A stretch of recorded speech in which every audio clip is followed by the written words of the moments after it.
18 long years. So how does it feel to be back to XI and be to a place where it all started? Well, I'm back actually formally after 18 years, but since I belong to Bhubaneswar, I keep coming to the campus whenever I get an opportunity and meeting my teachers, talking to some of the younger batches which are there. So in that sense, I've never been far away from XI, but coming here for this special occasion, is absolutely special. You feel so nice about it.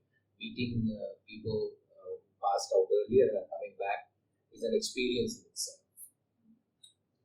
So you have a lot of experience across profit, non-profit and government sector. So would you like to point out some differences working in the non-profit sector to the corporate world, other industry? How is it working in non-profit? Well, I have been working across sectors at a time when performance standards across the sectors are becoming more and more stringent. Whether it's the government sector, whether it's non-profits or for-profit, I think the value on performance and on driving performance is almost the same. I find, in fact, performance standards very stringent in non-profits because they feel that they're using somebody else's money to work for communities which are disadvantaged and need that assistance very badly.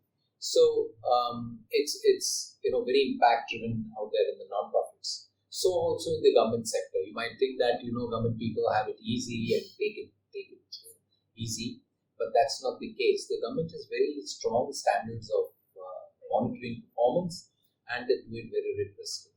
So the difference is not really in performance management.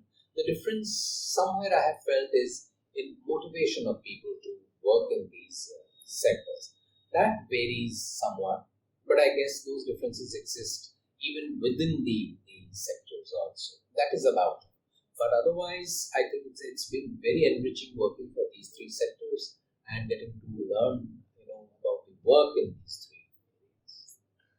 So you have been very active in the social front as well. Like you did work for women empowerment. Yeah. You started an initiative called Wipro at Home. Yes. So can you please share your experiences with us? Absolutely. See, Wipro remains one of my favorite companies that I work for, and Wipro at Home was a employee engagement program that we launched in the Kolkata BPO center where I used to head the HR.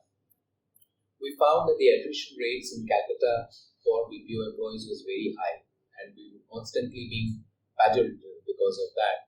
That's when, when I met youngsters joining the BPO, we found that they said that there is pressure at home for them not to stay in BPO for very long because BPO involved night shifts, and there were horror stories around what happens in night shifts. So that's something that people outside the BPO world had. So what we did was we started a program called Wipro at Home, where we selected some employees whose parents we brought to the campus, and we spoke to them about the BPO industry and what are the economics of the BPO industry. Then we took them on a campus tour. Then at the end of it, we treated them to a dinner at the Wipro cafeteria. So many parents after the tour would come to us and tell us, is it possible for us to get a job in this particular place? So that was the kind of impact. In fact, that was the first, and I make the claim very knowingly, that was the first parents and guardians engagement program in the information technology sector that was started, which began with Wipro at Calcutta. Wipro took it to all centers, and then also abroad to Philippines. That happened after I left Wipro. But it was the first program, and then many other IT sector companies also initiated similar programs. Genpact had one, and others also. So that was very satisfying. The impact of that was very satisfying. And then connecting business with the community was also another very satisfying aspect of this program. It empowered, and of course, we brought in a lot of parents of women to the campus, and that worked for us. We had great rapport with the women employees in the BPO after that. So what is the guiding motivation behind the career choices that you've taken? Is this something in your mind you had that you had to work in a particular direction? Well, I wish I had a management education before I started working. I actually did my management course much after I started working. I began working in 1988 as a journalist, as a sub-editor in a newspaper here locally in Bhubaneswar. And then after that, I cracked the management trainee exam for Steel Authority and joined SAIL. It's after SAIL, after working about 7-8 years in SAIL, that I felt the need for a professional management education and exam came. So I kind of stumbled into my career, right? But working in the HR area has been sort of very, very enriching. I love working with people. I love meeting people, and I love doing things. And I guess we all agree to that people are central to the success or the transformation of an organization. I have also had the good fortune of working in the public sector, the private sector, as you said, as you pointed out. So everywhere, people, I see them making a difference. So it's a privilege for me to be in human resources. And yes, while I did stumble into that career, because SAIL alerted me to personnel and administration, I have made it my own, and it has grown on. So you write a lot about HR and leadership. You are active on the social front. You're doing something for the community. So any word of advice for us students so that we are ready to face the world outside and we can add more meaning to the life?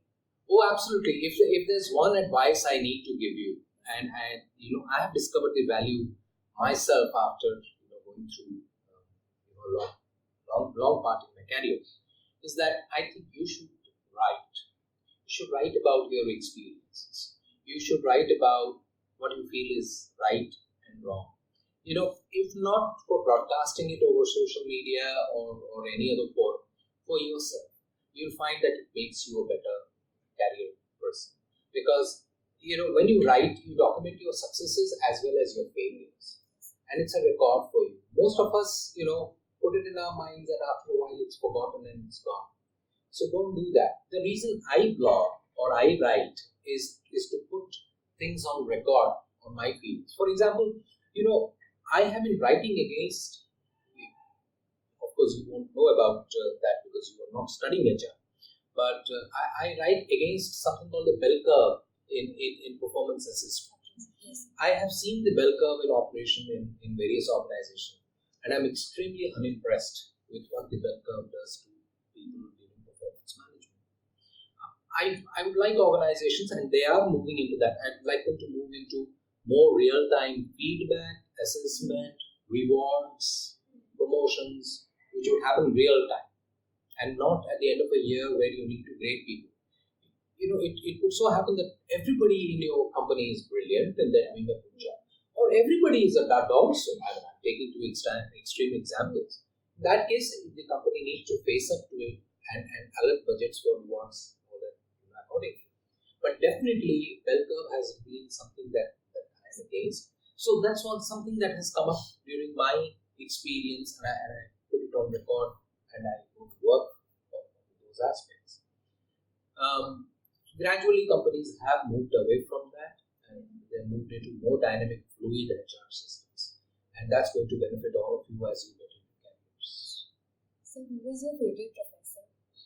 And also if you'd like to share some of your fond memories. My favorite professor, that's going to be a very tough one. I actually had Professor Lata Ravindran teach us, and she's a favorite because she was the most painful professor. She still is, as you said, she's, every time you attended her classes, it felt like somebody has split open your skull and has taken a light feather and is tapping on your brain. That is the kind of torture that was there. Oh my God, what a teacher. She taught us with such commitment, such passion, despite knowing that these are old foggies out here, possibly I will not learn much. But she taught us with such passion. And that's something I deeply appreciate and I carry on with this. The other professor that we liked and I liked personally a lot was somebody who's a guest now, Professor Indranil Chakraborty. He still comes over here. Indranil is another person who was very inspiring. He taught us something called QUEST, a course called QUEST, which is Quality Effective Systems Thinking. Right? And it's a lot of philosophy that makes a lot of sense now, after years and years of experience. So one thing about Exime that I must tell you is, and it's an object lesson for anybody, any student who is watching, is this 30-year celebration that we are currently going through is actually a dagger through my heart. You know why? I qualified for the first batch in 1987. In 1987, I performed exceptionally well in the written exam, exceptionally well in the verbal round, in the interviews, and I cracked it. In those days, the cost of the course was just 15,000 rupees. Right? And you know what? I didn't join it. Why? Because 1987 we were unsure about what XIMB is about and what MBA is also maybe about. And I needed a job. I said, instead of going to study now, let me get into a job. Of course, I was lucky I got into a job, but I didn't take that. I was destined to do the course about 87 to 96, 9 years later, at 10 times the cost, right? And at 50 times the trouble, because it was an executive postgraduate program. I had then to transfer to Indore. I didn't have the money to fly in and out from Indore to Bhubaneswar, but I took a train and used to come over here. It was very, very painful. So I think all students, everybody, my advice is that you take your opportunities when they come. Don't miss out on opportunities because your mind starts playing games telling you this is better, that is better. You see an opportunity, you must take it. There is, a saint that I knew wrote a beautiful line for me once as an autograph. It said, "It is wise to be in the forefront of opportunity in matters of enterprise. It is wise to be in the forefront of opportunity in matters of enterprise, as to be in the rear of opportunity in matters of indulgence." I hope that makes sense. So that's the one advice that I have. I have extremely fond memories of XIMB, the professors, but this one memory is something that has served as a lesson for me all my life. Thank you, sir. Right? Thank you very much. It's been so wonderful to speak.